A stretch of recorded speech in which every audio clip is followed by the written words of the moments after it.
there, I'm Bruno Beltram, and this is my '69 L78 Camaro.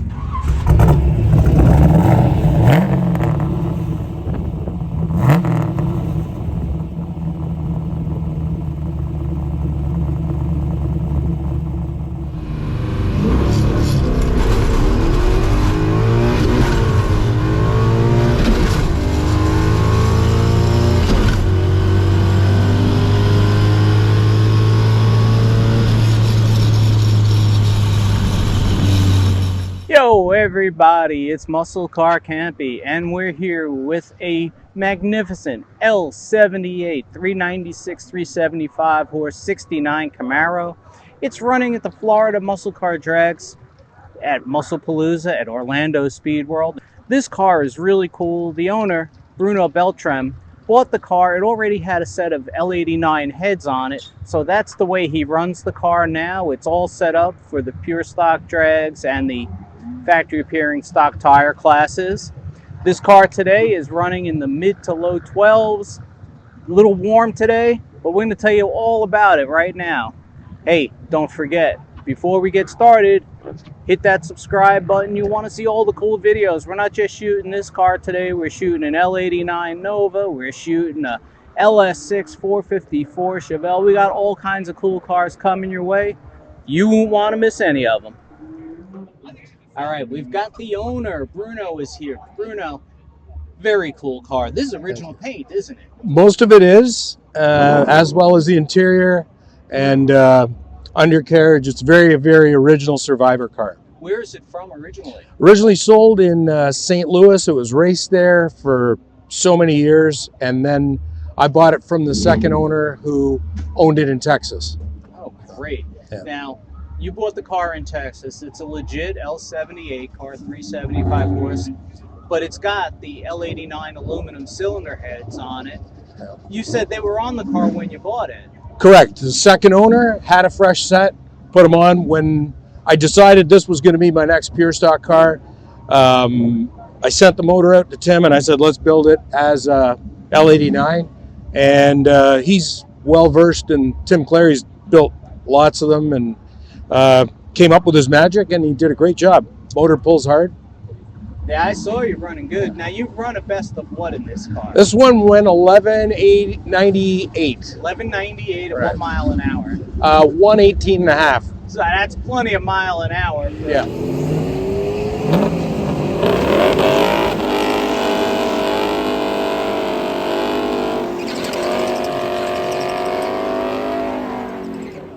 Under the pure stock rules, what can you do to this car? I can add 1.5 points of compression from when it was new. I can. We're limited as to other mods. I still have to run the bias ply tires that were OEM spec on the car, but you know, you play a little bit with the suspension, loosen it up a little bit, and it all comes down to fine tuning. I mean, that's how you're drawing so much out. But the compression, NHRA rules of a stock eliminator is basically your blueprint, and it comes out just like making this. 500 horsepower. Now, what about the cylinder heads? Are you allowed like a 3-angle valve job, or you have to be stock? They got to be stock.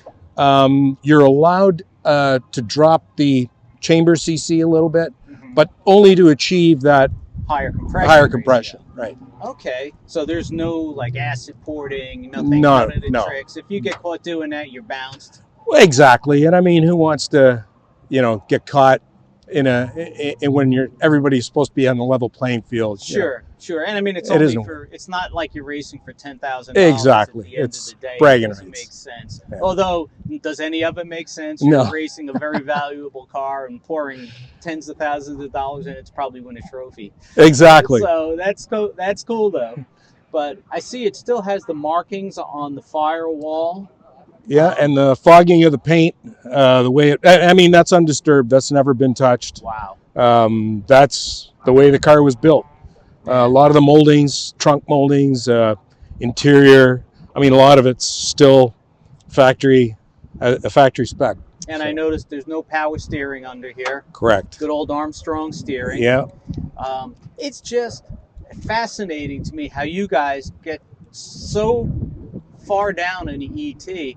I mean, when I was editor of Super Chevy, we tested one of these. I believe it went 1402. Yeah. I'll check my old article on it. And that car was truly bone stock, original, unrestored, unmolested with stock bias plies.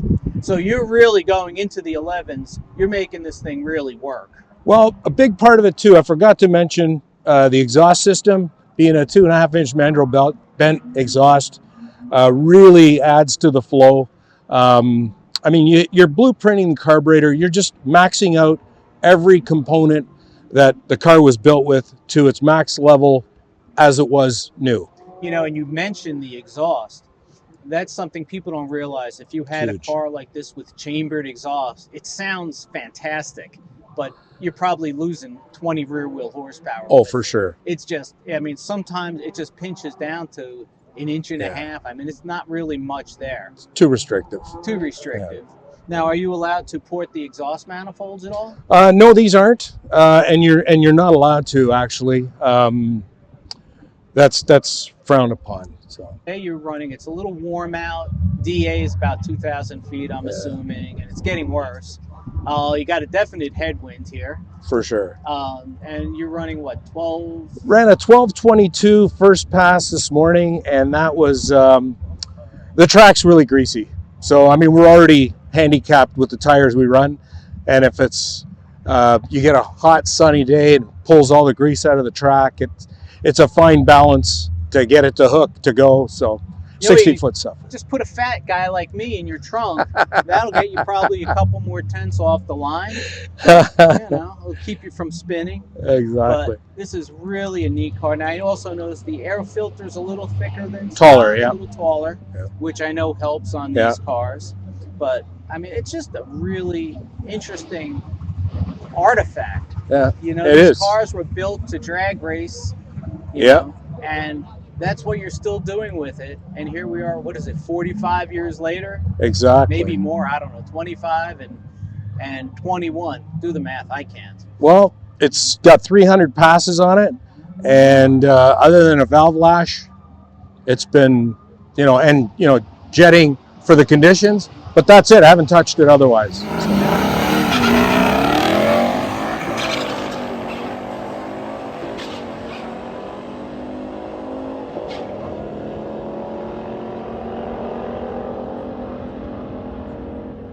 Bruno, what else can you tell us about this car?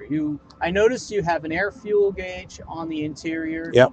And you have you have the factory tach still in there, but an aftermarket tach. Right. You've got factory shifters still.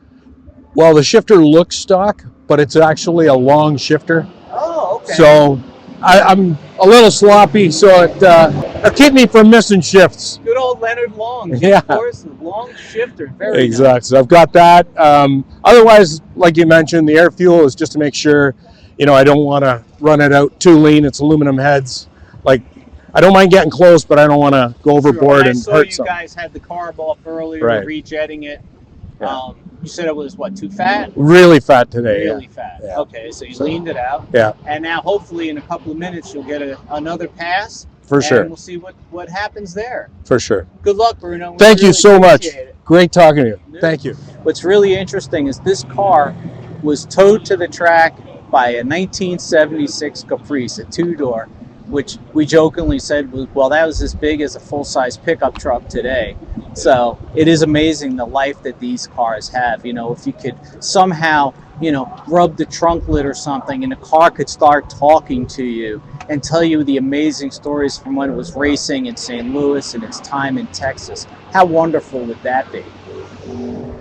Okay, everybody, it's time to go. Don't forget, hit that subscribe button. That way you're notified every time a new video goes live. We got a lot of cool cars coming up. We got some modern muscle. We've got some vintage muscle. And we've got a couple more of these pure stock cars coming your way. Thanks for tuning in. And thanks to Bruno for letting us shoot this magnificent automobile.